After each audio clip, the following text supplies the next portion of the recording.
Bé, aquí tenim la primera pregunta. Digueu, sisplau. Perdoni, senyora directora, creu que tots els docents del vostre centre tenen clar que tot el que vostè acaba d'exposar? S'ha compartit en el claustre aquestes preocupacions? Molt bé, ara farem una cosa, recollim totes les preguntes i les respondrem també amb ordre. Una altra paraula que tenim aquí darrere, si digueu. Com pot ser que hi hagi més fracàs escolar en aquest centre que no pas en l'altra escola que hi ha en el barri? D'acord, hi ha alguna altra pregunta més? Doncs bé, mentre aneu rumiant si voleu fer-ne alguna altra, contestarem aquestes dues primeres que ens acaben de fer, que són força interessants i crec que ja ens portarà estona també, per aclarir-ho i tot. Bé, a la primera pregunta que ens diu que si el centre, els nostres docents estan preparats. Sí, mireu, hem fet, durant el curs hem estat fent cursos de formació.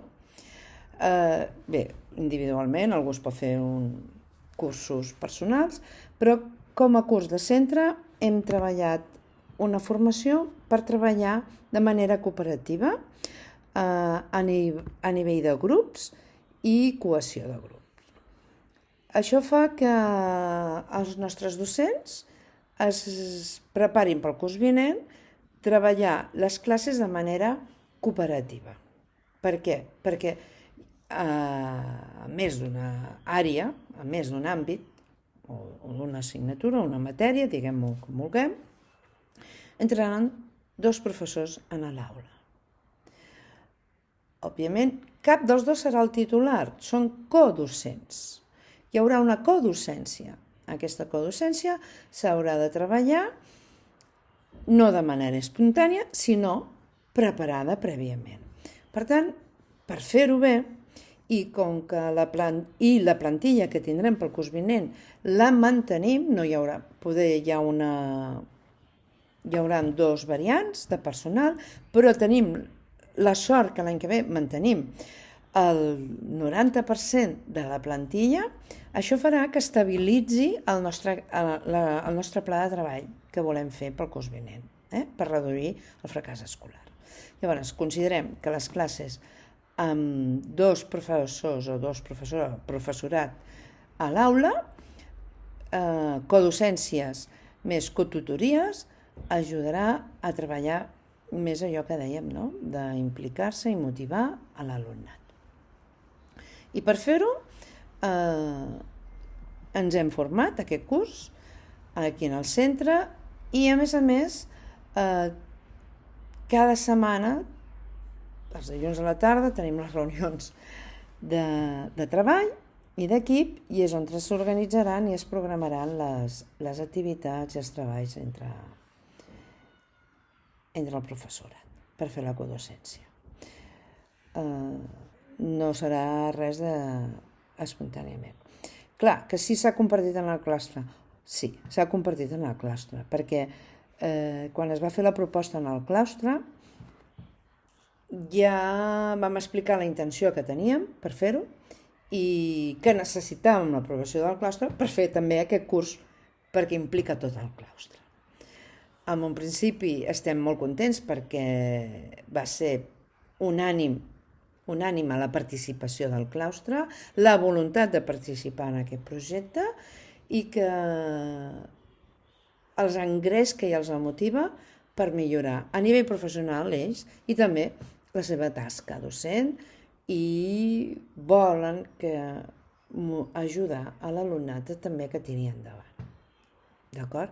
I espero que us hagi respost a la pregunta que demanàveu. Potser si m'he deixat alguna cosa, donarem el torn una altra vegada, el torn de paraula i m'ho recordeu. D'acord? Bé, anem a la segona pregunta que s'ha fet. Heu estat vosaltres, no? Vostè, d'acord.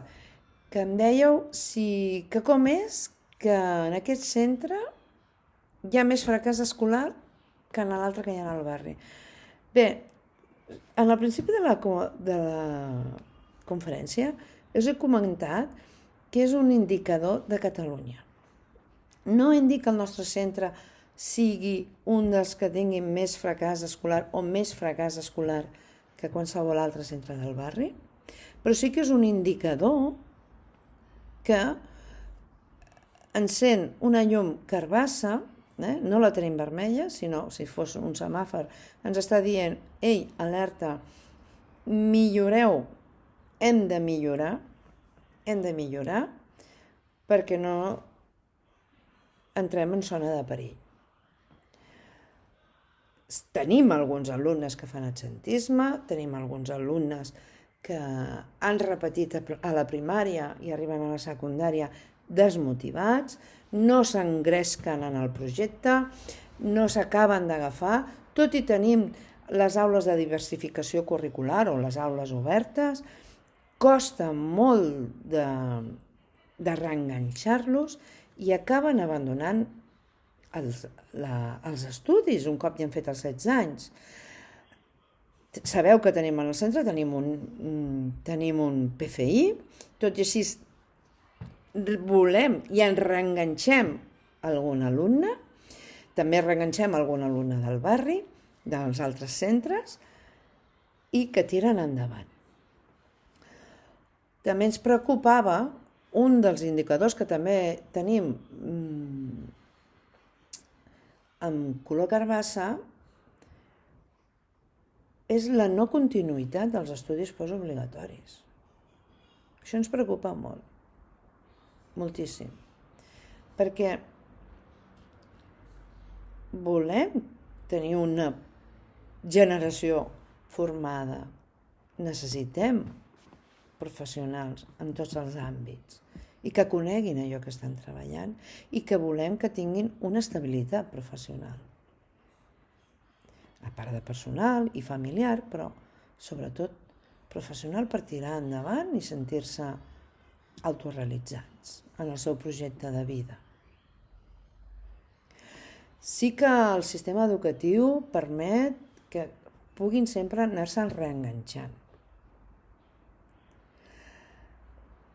Bé, sabem que hi ha gent que necessita fer un procés, perquè dèiem que depenia de molts factors. Hem dit que hi havia uns factors socials, familiars, motivacionals, personals, que fan que l'alumnat aquests alumnes que no acaben tinguent l'ESO, no acaben acreditant, puguin tornar-se a reenganxar en el sistema educatiu. Però el que volem que això sigui un 1, un 2% de la nostra societat. I perquè això sigui així, hem d'arribar a assolir aquell indicador verd, el color verd, del semàfor verd, que podem passar i tirem endavant, les coses estan funcionant. I nosaltres hem de fer el nostre petit esforç, la nostra petita implicació als fets. I és això que és important, aquesta reunió, i perquè en parlem. En cap moment he volgut dir que tinguéssim més fracàs escolar que l'altra escola del barri. Si se m'ha entès així, disculpeu-me, em referia en general en el nostre país, a Catalunya. Alguna pregunta més? Gràcies.